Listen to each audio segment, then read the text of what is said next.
Support for this episode comes from Omnipod. At one of our recent Moms Night Out events, the Omnipod team was on site asking moms about their experience with the Omnipod 5 automated insulin delivery system. It was so much fun, and it was great to hear what the moms have to say. Here's what Angela, mom to Dominic, told us. My son is 10 years old, and he uses an Omnipod 5. It's the only pump he has used since he was diagnosed. It's been a life-changing piece of equipment for him to have. And he's a competitive swimmer. He is able to keep it on in the pool, and we don't have to worry about disconnecting. So we absolutely love Omnipod, and it has really just made a big difference in his life. Want to try Omnipod 5 for yourself? Request a free Omnipod 5 starter kit today by visiting omnipod.com/diabetesconnections. Terms and conditions apply. Eligibility may vary. This week on Diabetes Connections, Medtronic is making some big moves, from new sensors to spinning off the diabetes division. Dr. Jennifer McVean is Medical Affairs Director for Medtronic Diabetes. She lives with type 1 and has a real passion for better access and better outcomes using technology. We talk about their latest real-world studies, questions doctors ask about AID systems, the new sensors that are available, and a lot more. This podcast is not intended as medical advice. If you have those kinds of questions, please contact your healthcare provider. Welcome to another week of Diabetes Connections. I am your host, Stacey Sims. You know we aim to educate and inspire about diabetes with a focus on people who use insulin. If you are new to the show, welcome. And a little bit about me. My son was diagnosed with type 1 back in 2006, just before he turned 2. He is now almost 21. My husband lives with type 2 diabetes. I don't have any kind of diabetes, but I have a background in broadcasting. I worked in local television and radio for many years. And that is how you get the podcast. It's been 10 years of this podcast. We started it in June of 2015. And you know what? We haven't run out of things to talk about yet. In fact, we have expanded into in-person community events. And we have 2 left in 2025. Our next Mom's Night Out event is coming up. It's 2 weeks away. We're going to be in Phoenix, October 24th and 25th. Not too late to register. You can head over to diabetes-connections.com and click on the Mom's Night Out page. It's also an events page, depending on how you're looking at the website. That's an event for the women of type 1, for moms of kids with diabetes and women living with T1D. We also have another Club 1921 community event coming up November 13th, and that is in Charlotte, North Carolina. You'll be hearing more about these Club 1921 events in the new year. These are for the full community, caregivers and people with type 1, moms, dads, grandparents, men and women living with T1D. I got this question last time I talked about Club 1921. This is a very local event in Charlotte, and registration fills up extremely quickly. So it's actually not on the website yet. But as I said, we're going to be doing more of these in different cities in 2026. I'll let you know when you can start looking for those. And of course, I will let you know where we are going. All right, let's talk about Medtronic Diabetes. Many of you will recall they were first in the space with a commercial AID system. They called it the artificial pancreas, and it was FDA approved in 2016, almost 10 years ago. And in that time, the industry has come a long way. They don't call it an artificial pancreas anymore, of course. It's automated insulin delivery, AID. And Medtronic has made some changes as well. The most recent and perhaps most significant, depending on your point of view, is that they are now taking orders. These are commercially available now for their new sensors. There is the Instinct sensor made by Abbott and the Simplera Sync sensor made by Medtronic. I'm going to link up more information in the show notes about both of these, both the announcement and how to order, and some information from Medtronic. I do have to tell you that we didn't really get in depth about the sensors here. This interview was conducted before the announcement that they would be rolling out commercially, which is why I'm going to put a lot of information in the show notes, and we'll definitely follow up in the weeks to come. There's a lot coming in the Medtronic pipeline. Tubeless patch pump, a screenless pump where you will control it only from your phone. And we actually did a long interview about the pipeline, what's coming in the next year or two, just a couple of months ago back in May. And I'm going to link that interview up. You can go back and listen if you haven't already. And one more thing, we do talk briefly about the naming system that Medtronic uses, numbers like the 570, the 780 versus names. And I meant that as kind of a lighthearted question, but since the conversation, I did a little digging and I found what could really be the names of the next Medtronic devices. And I'll come back and talk about that after the interview. My conversation with Dr. Jen McVean, Medical Affairs Director for Medtronic Diabetes, right after this.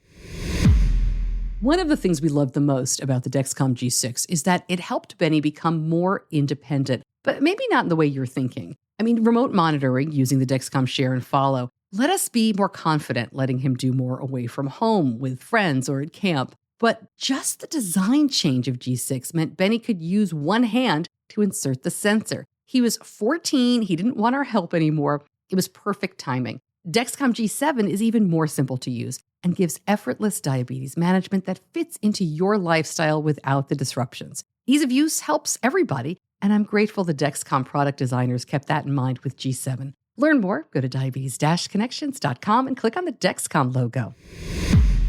Dr. McVean, welcome back to Diabetes Connections. It's great to talk to you. I really appreciate you being here. How are you? I am great. I'm so excited to be back here with you again. So you're in Bogota right now. Can you tell me what you're doing for Medtronic?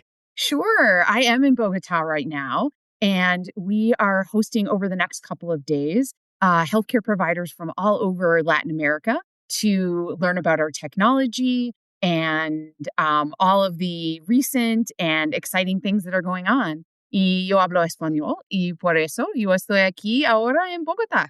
That is amazing. I love it.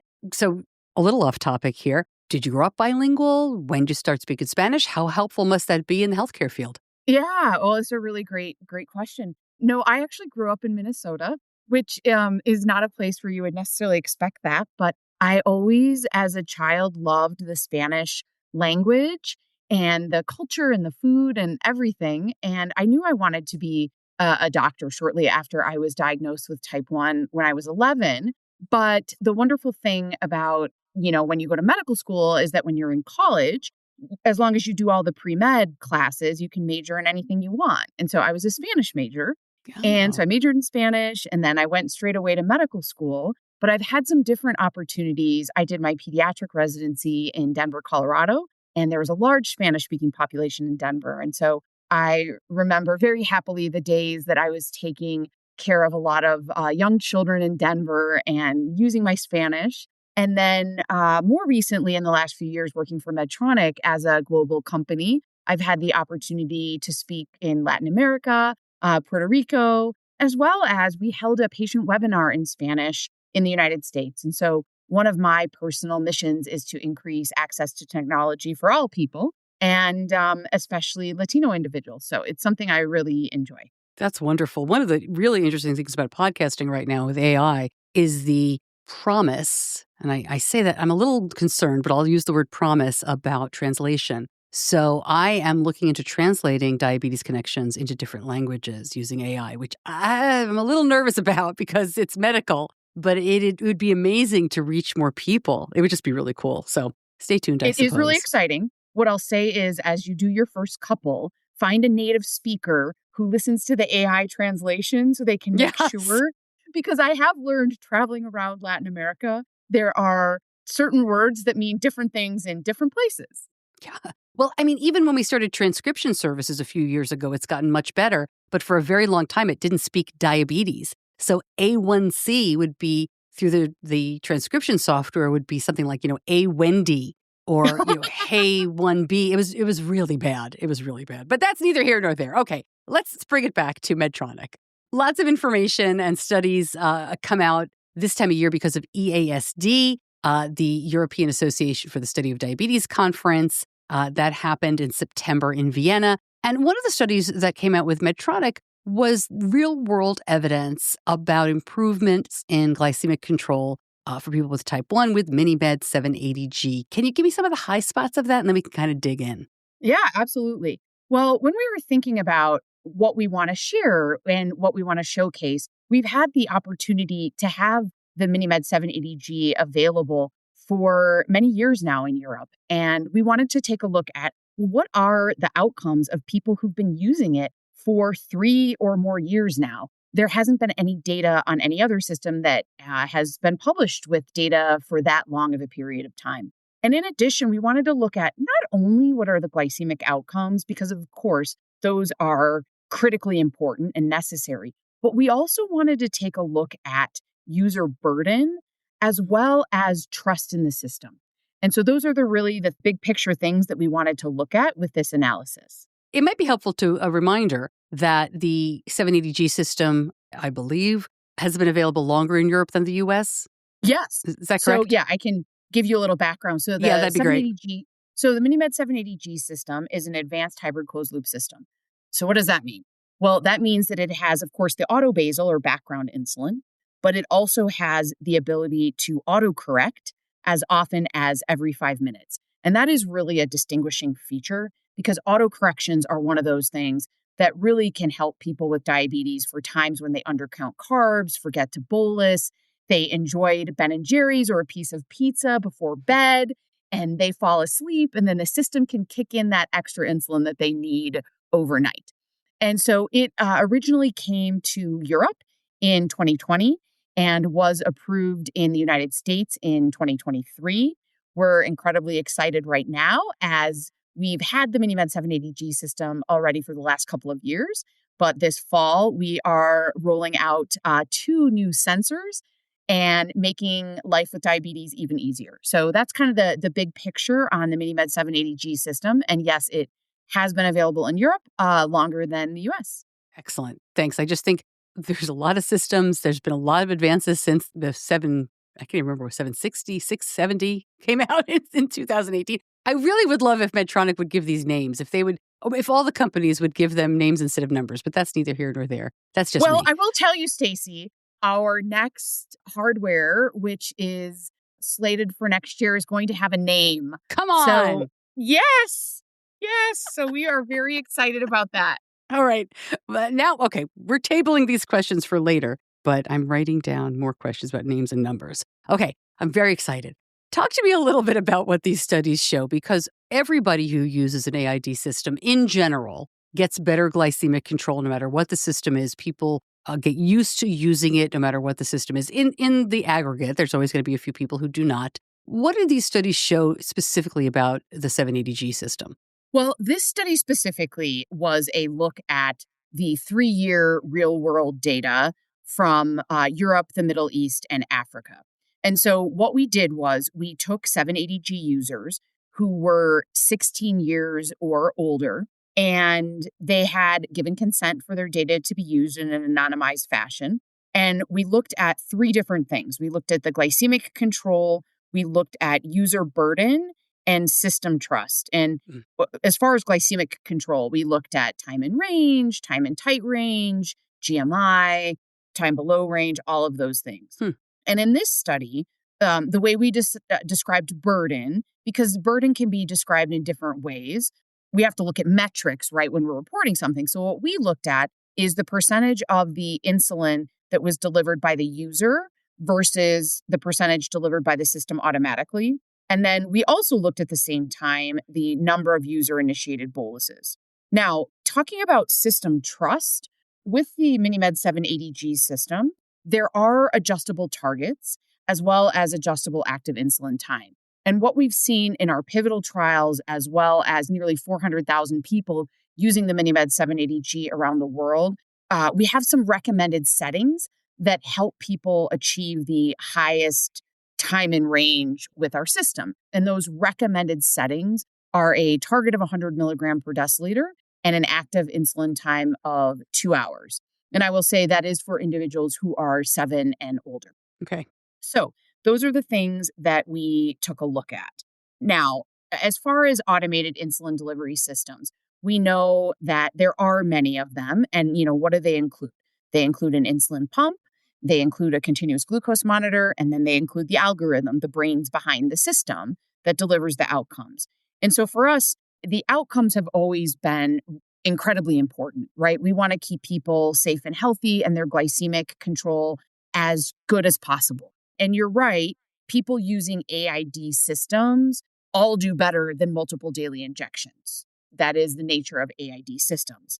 But we wanted to take a look and see how are people on our system doing? What kind of outcomes are they getting that can be achieved and sustained? And so that is where we took a look. And what we saw was that prior to starting the 780G, these individuals were relatively well controlled. Their time in range was already in the 60s. But within the first month, it increased to 78.6%. And it remained pretty stable over 3 years. I want to make sure something that you said that went by kind of quickly, the range to which the system is trying to correct. You said that's down to 100? Correct. So there are adjustable targets of 100, 110, and 120. And so this was really, when we look at older technology, the targets were higher. But what we, as kind of innovators, Medtronic as innovators in the field, we saw from our first AID system that had a target of 120 that we would actually be able to target 100 in a safe and effective manner. And so that is what we brought with the 780G. So the ability to target down to 100. So every 5 minutes, the system is delivering auto basal and or auto correction insulin to achieve that target. Okay, so that's great, right? One of the first things my listeners said, and many people in the community said, is they wanted a lower target. But 100, 110, 120, I sound like I'm being nitpicky. I promise I'm not trying to be. That, and maybe because I have a 20-year-old son, that doesn't seem to be a big difference. Like 100 and 120 might as well be the same number in some ways in my life, right? They're all fantastic. Why 3 settings that are pretty similar? Like no option to run a little higher for exercise or things like that. Is it safe enough to use those 3 numbers and people are happy with that? Am I the weirdo that thinks they're just too close together? So the MiniMed 780G does, I just talked about the standard 3 targets. It also has a target of 150 milligrams per deciliter, which can be set for exercise or any other time that the person desires to run the glucose a little bit higher. It does have that as well. And yes, 100 milligrams per deciliter is safe. We have seen that the system is consistently, and this real world data demonstrates it as well. The time below range, the time below 70 is consistently below the recommended 4%. And the time below 54 is consistently below the recommended 1%. And so we can target 100. And is there a big difference between 100, 110, and 120? Absolutely. Now, for the next 2 hours, if somebody's glucose is 100 versus 110, that probably doesn't matter as much. But when you look at the fact that someone living with type 1 diabetes has to live with diabetes for the rest of their life, it does add up. Every minute matters. And so I'm only 37 years in, but, I hope to live at least another 37, if not more. And so what we know from the data, we started with time in range. So we know that the recommendation is to be over 70% of the time between 70 and 180. But now what we're actually moving toward is time in tight range, which is the time between 70 and 140, which actually more closely reflects what a person without diabetes, what their glucose levels look like. So Dr. Viral Shah actually did a really interesting study where he put CGM on people without diabetes. And what he saw was that people without diabetes, they spent 96% of the time between 70 and 140. And so that's what we're chasing. Now, we don't expect people with diabetes to achieve that goal, right? We know that our pancreases don't work. But with the advancements in technology, we are always chasing that goal. And so time in tight range is something that is being talked about more. And there was actually at ATTD in Amsterdam in March, a conversation of international experts about what will the recommendation be for time in tight range, or the time between 70 and 140. And we are anticipating to hear the recommendation for that at ATTD of this coming year. And so to answer your question, yes, those differences, 10, 20 milligrams per deciliter over days, weeks, months, years, decades, are of critical importance to people living with diabetes. I want to stay with asking you about the systems. When you mentioned you've been living with type 1 for 37 years, can you have imagined 30 years ago, 20 years ago, that we would have been quibbling about a system that brought you to either 120 or 100? It's pretty remarkable. Yeah, I have to say, when I look back on the evolution, I started this journey in 1988, and I was fortunate to have a blood glucose meter at the time. It took 2 minutes to get a glucose value. You had to wipe the strip off in between. I went to college in 1994. There was no CGM. I was just talking to somebody the other day about how I ran a marathon when I was in medical school in the year 2000 without CGM. So, yes, there have been incredible advancements. And I think that that's what's really exciting is that as technology continues to evolve, that we keep chasing better and better outcomes. But at the same time, where the person with diabetes, it's easier for them. They don't have to do as much. They can spend more time living their life. I spent 13 hours traveling yesterday from Minneapolis to Bogota. And when I got here, I glanced at my pump and I was 100. Now, Wow. I wasn't 100 that entire 13 hours, but that was pretty amazing because I didn't spend a lot of time focusing on my diabetes. And when I think back 5, 10, 15, 20 years ago, if I had made a trip like that, I would have spent a lot of time having to deal with my diabetes. It is pretty remarkable. Okay, let's talk a little bit about the new sensors. Now, most of the questions that my listeners have and have sent me for this episode are not questions, frankly, Dr. McVean, that I think you can answer. They're about rollout, commercial, cost, insurance, stuff like that. But just to set the table here, as you know, Dr. McVean, but as you listen, Medtronic has now started rolling out the Instinct sensor, which is made by Abbott, and the Simplera Sync sensor. Both are proprietary to the Medtronic system or the MiniMed systems. I have to remember to correct my terminology now that the name of the company has changed. But high level, Dr. McVean, these systems are truly made, as you have already noted, of different components. A sensor is one of the components. Better sensor has got to mean better use of the system. From your perspective, what are you hoping to see from these new sensors?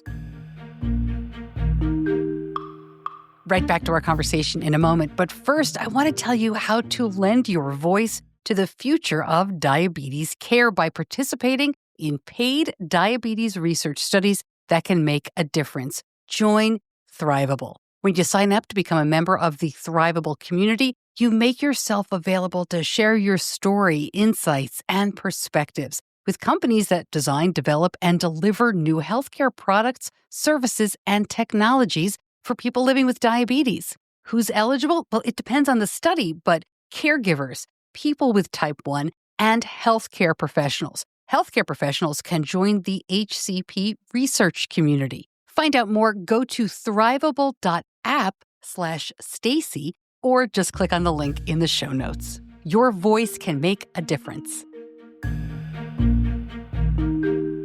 Well, I think that what I'm really excited about for people living with diabetes, specifically in the United States, is that we're providing more options. We are still Medtronic Diabetes, but we will be MiniMed. And, MiniMed is actually who we were when the company was founded. Right. And the company was always founded on helping people with diabetes. And I feel very strongly and firmly, and our data demonstrates what amazing glycemic outcomes that our systems deliver, and frankly, always have. But have our sensors been the easiest? No. And this is the place that we really needed to work.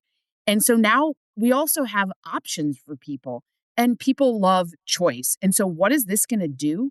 It's going to allow people to make a choice amongst sensors and to have sensors that are easier to use. Both the Simplera as well as the Instinct sensor are very easy to insert. There isn't a separate transmitter, which is huge. When you look at the Instinct, it's 15-day wear. And so when you think about a person using the MiniMed 780G system, who's using our extended infusion set that lasts for up to a week, they're only poking themselves about 6 times a month, twice for the sensor and 4 times for infusion set changes. That, Stacey, back to your earlier question as to how things have evolved. Yeah. I mean, thinking back to the days on poking fingers 6 to 8 times a day, as well as giving injections 6 to 8 times a day, 12 to 15 pokes a day. And now we're talking with the MiniMed 780G with Instinct about 6 pokes a month.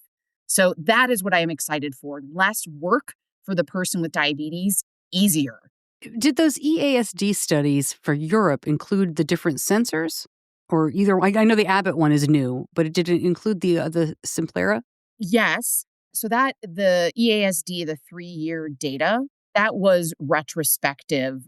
We looked back at the people who are using our systems. And Simplera has been available in Europe for over a year. And so some of those individuals that were part of that were using the Simplera sensor. So primarily Simplera and the Guardian 4 sensor for that data. Now, when we look at next week, we're really excited to be kind of doing a sort of more of official launching to healthcare providers about the 780G with Simplera, with Instinct, as well as our newer indication for type 2 diabetes. And we're going to be sharing some of our pivotal trial data, which was our pivotal trial for the 780 with Simplera. We're going to be sharing that as well. You're talking about people with type 2. Let's talk about that for a minute. More and more people with type 2 diabetes who use insulin are using insulin pump systems. Can you give us any information about what you're finding for people with type 2 diabetes? Well, in general, what we're finding with type 2 diabetes is that using the MiniMed 780G system is incredibly helpful in achieving glycemic goals, very high time and range. The glycemic outcomes are even better than the people with type 1 diabetes. Now, why is that? People with type 2 diabetes sometimes still make some insulin and things like that. I'm going to have to say, Stacey, I don't have the data in front of me, top of mind, in order to tell you what those outcomes are. But that's where we really shine. Even more than with type 1. And I think the other thing, too, is the ease of use. Some things about the MiniMed 780G that are helpful for people with type 2 diabetes, in addition to just, what's helpful for type 1. Often people with type 2 are using more insulin. They have insulin resistance. And so we have a 300-unit reservoir, and it can also be swapped out if needed midweek. So that infusion set lasts up to 7 days, but they can swap out the reservoir midweek. So again, kind of less for the person with diabetes to do. The meal detection technology that we have, which I haven't really talked about so much today, but the meal detection technology looks at if the glucose is rising at a certain rate, indicating the person with diabetes might have missed a bolus altogether or undercounted their carbs, the system can kick in extra insulin. And so for people with type 2 diabetes that maybe carb counting isn't as easy or something like that, and they're maybe not quite as accurate sometimes, the system has that give and take that allows it to kick in extra insulin. Got it.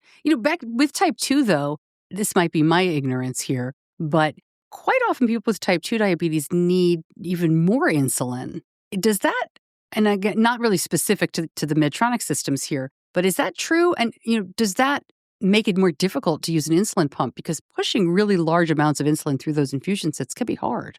Well, what I'll say is that technical aspect of that, we ran a large pivotal trial with people with type 2 diabetes, and they're able to, absorb the insulin from the system just as anyone else. Now, if you're talking about using large amounts of insulin, one of the things that we see in people with type 1 and type 2 with all insulin pump therapy and AID systems is that let's say that the person with diabetes, their glucose control is not quite where it needs to be. Let's say they have a hemoglobin A1C of 8.5 or 9. And then they start an AID system. And the AID system, if it's targeting a glucose of 100, they probably are pretty easily going to be able to get to an A1C somewhere around 7. And so then they're going to be using more insulin. So we see that any time that the glucose control improves, that, the person is using more insulin. And, sometimes I think that information can be really helpful to healthcare providers, because then they can have really kind of targeted conversations about, wow, when you were on injections, because perhaps we didn't have as easy of a way to quantify how much insulin you were getting, you really are getting quite a bit of insulin now. And let's see what we can do.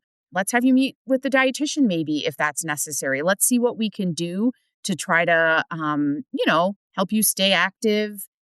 We know that activity increases the sensitivity to insulin and some of those other conversations that maybe weren't always so obvious in the past.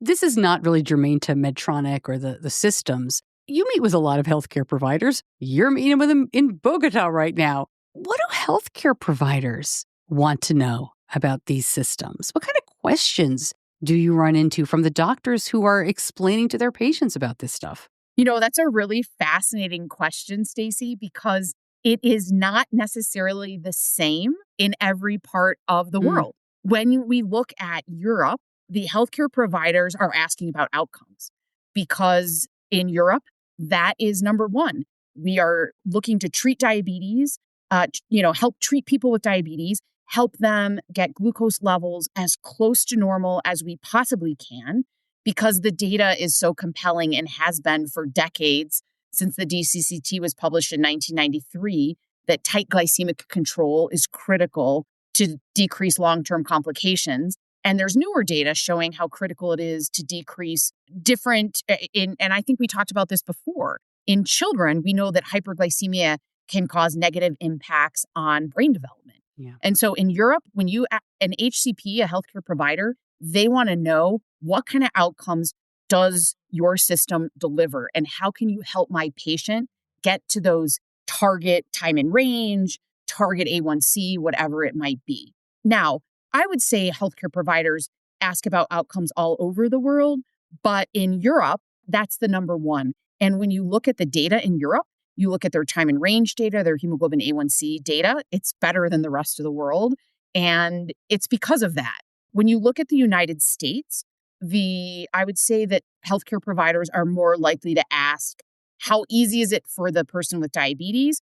But also, you think about a busy diabetes practice and you think about all these healthcare providers who are constantly being asked to do more with less time. I mean, right? And so they want to know, how is this easy for me and my staff? And those are reasonable questions too.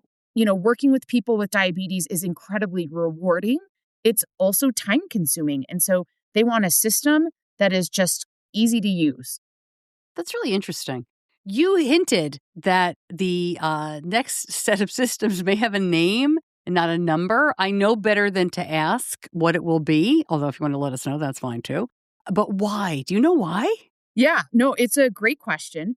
And that I'm excited that you're asking about. And we at Medtronic Diabetes MiniMed are incredibly proud, as I've been talking about our outcomes, right? And about our data and all of that. And developing these systems requires a lot of amazingly smart engineers. And I think what's happened is over time, we've defaulted to numbers. And so now we're really looking at, how do we make life for the person with diabetes, in addition to the glycemic outcomes, but the rest of the stuff? How do we make their life easy? I shouldn't say easy. How do we make their life easier? I will say living with diabetes is never easy, but our goal is to make it easier. So how do we make it easier? How do we make the device fit into their lives, right? And that's really something that resonates with people with diabetes, a name, not so much a number. We want to be taking care of those numbers in the background, right? Our system, the algorithm, is doing the stuff it needs to do to help the person with diabetes have their best diabetes life possible. But then at the same time, we want it to be easy to use and something that they enjoy using too. I really understand that. I mean, not to get too philosophical, but, these are such personal devices. This is unlike so much in medicine. As you know, living with it for so long, as I know as not a person with diabetes, but as someone who's helped my son for so long, not everybody needs the personalization, but I do think it's fascinating to reflect how, you wear these devices day in and day out. And any little step that can be taken to, I don't know, make it more comfortable, make it more personal, I think is to be applauded. So I'm really looking forward to this. And I mean, we're laughing a little bit about it, but it matters. It really does matter. It absolutely matters. And better is better. And I think that there are all sorts of different types of people with diabetes, just like there are all sorts of different types of people in the world. And even the same person with diabetes, where they are in their journey as a teenager versus as in their 30s versus their 50s, it varies. And what is really important to them varies as well. when I was younger, I actually did injections for 19 years. I didn't want people to know I had diabetes. Yeah. Now I'm at a different place in my life. For me, outcomes is the most important. I want to live to see my grandkids and things like that. And so for me, that's the most important. But when you talk to different people at different stages in life with diabetes, we all have different things that are the most important to us. And I think one of the things that we're really excited about at Medtronic and MiniMed moving forward is providing options, just like we now are with the sensor, right? We look forward to the day where we're able to provide a tubed pump as well as a patch pump, right? Because different people want different things. We're also excited about our smart MDI system because some people with diabetes choose to use injections. And if they're choosing to use injections, we want to try to make their life with diabetes as easy as possible, just like if they were using a pump. And so I think that's really our goal, is to try to help everyone living with diabetes really live their best life and find what works best for them. Speaking of which, how are you doing in your journey with diabetes? I mean, 37 years diagnosed at age 11, pretty single-minded focus on going into medicine. How are you managing these days? How are you feeling about it all? Gosh, I feel really grateful when I think back. Had I been born 2 generations earlier, I would not have made it past my 11th birthday because insulin hadn't been discovered. And so when I look at the fact that I grew up, went to school, went to medical school, became a doctor, I have a lovely husband and 3 children, and I get to do all of the kinds of things in life that I want to do. Has it been extra work? Yes.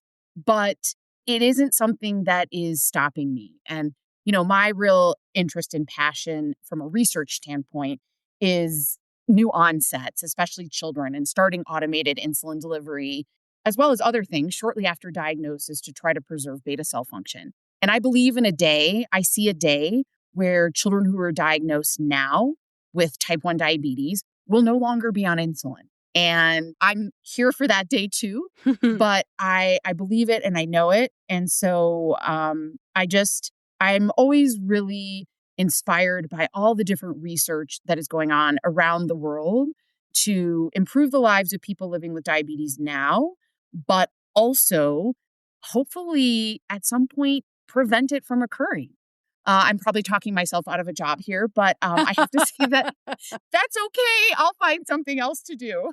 I guess what I would say, Stacey, is this. When you look back at the history of MiniMed, which has been making insulin pumps for over 40 years, and we were acquired by Medtronic, and we now have announced that we are again going to be a separate company called MiniMed. And when I look around the world and I travel around the world, I see Medtronic MiniMed pumps all over. But the one thing that I guess I would say in the United States is, and this isn't going to be a surprise, is some people used to use Medtronic, used to use MiniMed, but they really, struggled with the sensor. And what I'll say is, and this is going to sound marketing-esque, and that's not my goal. This is really coming from the place of a person who's lived with type 1 diabetes for more than 4 decades.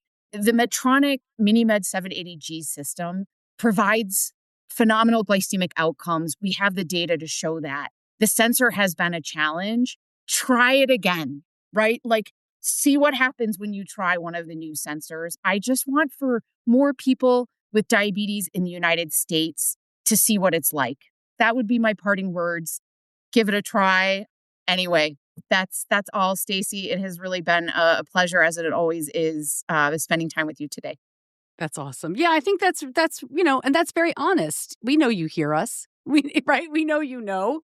We hear you've you. Heard, but listen, before I let you go, you've mentioned that you're in Minnesota. You spent a lot of time in Denver. We've got this Moms Night Out event. I feel like we're following in your footsteps. We were in Denver last fall. We were in Minnesota just this past weekend as you and I are talking. Is there any chance you'll be in Phoenix in October or Nashville in March? Because those are our next stops. You should come to one of these events. I will not be in Phoenix in October, but I mean, theoretically, like I have not planned out March. So depending on when it is, maybe. I would love to. This is my ask. I'll talk to Medtronic, but I'd love to have you come and speak at one of these events. I think the moms would just love to hear your experiences, your wisdom of living with diabetes for so long, and of course to learn more about Medtronic. But we'll take care of that.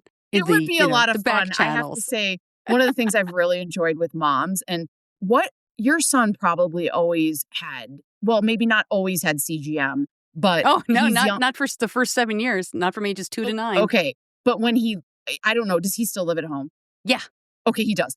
I was just going to say, when he launched out into the world, he probably had CGM, because one of the conversations that I always enjoy having with moms of children with diabetes is when we're talking about going to college, and they just look at me like, well, what if the CGM breaks, or what if they don't let me follow them? And anyway, I just always enjoy just like sharing, like they've never thought about it. It's like, well, so anyway, I would love that's to the kind of conversations we need to have. So your input would be invaluable. Dr. McVean, thank you so much for joining me, for, being up for talking about all of this, for being so honest about it. I really appreciate it. And of course, great information about Medtronic diabetes, as always. Thanks for being here. Oh, thank you, Stacey. It's really been a pleasure. Until next time.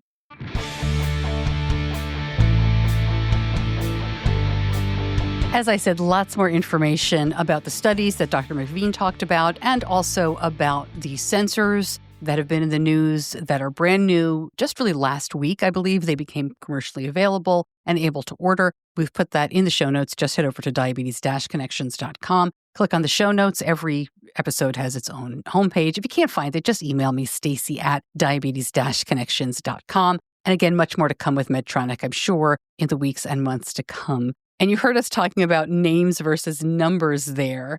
I found an article from a couple of weeks ago in Drug Delivery Business News, which says the next Medtronic MiniMed pump is going to be the MiniMed Flex, and the patch pump is going to be called the MiniMed Fit. I don't have any confirmation on these, which is why I saved it to the end of the interview here. I did send this over to Medtronic after the interview I did with Dr. McVean, and they wouldn't really confirm it. Just as an aside, I love talking about the names in this industry, because if you get the information early enough, the names are always different. A good example of this is this T-Sport. For years, we were talking about what is now the Mobi from Tandem as the Tandem T-Sport. That was never an official name, but it was the way people kind of talked about it inside the business. There was a sensor, I believe a sensor, could have been an infusion set. Correct me if I'm wrong here, you careful listeners, from Medtronic, that was called Zeus on the inside of the business before it got out commercially. So I'm fascinated by this kind of stuff. I love knowing how things get their names. Years ago, I did an interview when Baqsimi was approved, the emergency glucagon nasal spray. I was like, what does this name mean? And I swear to you, they said because they did market research and they've got your back, Baqsimi. Yes, that was I don't know, maybe somebody made that up in the marketing department or elsewhere, but you never know how these names come about. All right, see, a little bonus for you as you listen to the end of the episode. Thank you, as always, to my editor, John Buchanan from Audio Editing Solutions. Thank you so much for listening. I'm Stacey Sims. I'll see you back here soon. Until then, be kind to yourself.